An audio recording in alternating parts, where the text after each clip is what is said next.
OMB raw ang bagong mga letra ngayong may impeachment, sabi ni Presidential Sister Amy Marcos. OMB na siyang acronym para sa Ombudsman.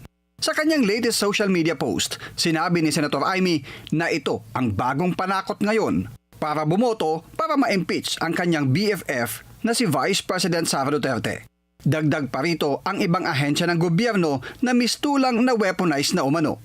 OMB, nakakatakot dahil kakasuhan ka raw kapag hindi ka bumoto para sa impeachment ni VP Sara.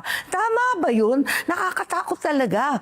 At hindi pa yun. Maliban pa sa OMB, may DOJ pa, may NBI pa, may SEC pa. Sangkatutak na kaso ang uulan sa inyo pag hindi kayo bumoto ng...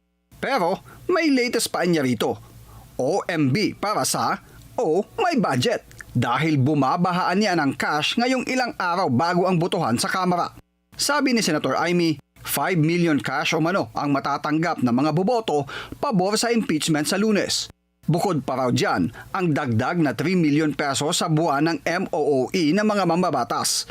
At magkakaroon pa niya ng mga proyekto na hindi bababa sa 150 million pesos ang halaga. Pero exclusive lang yan sa mga mag-yes. Kaya kung nuan niya ang boto ng isang mambabatas,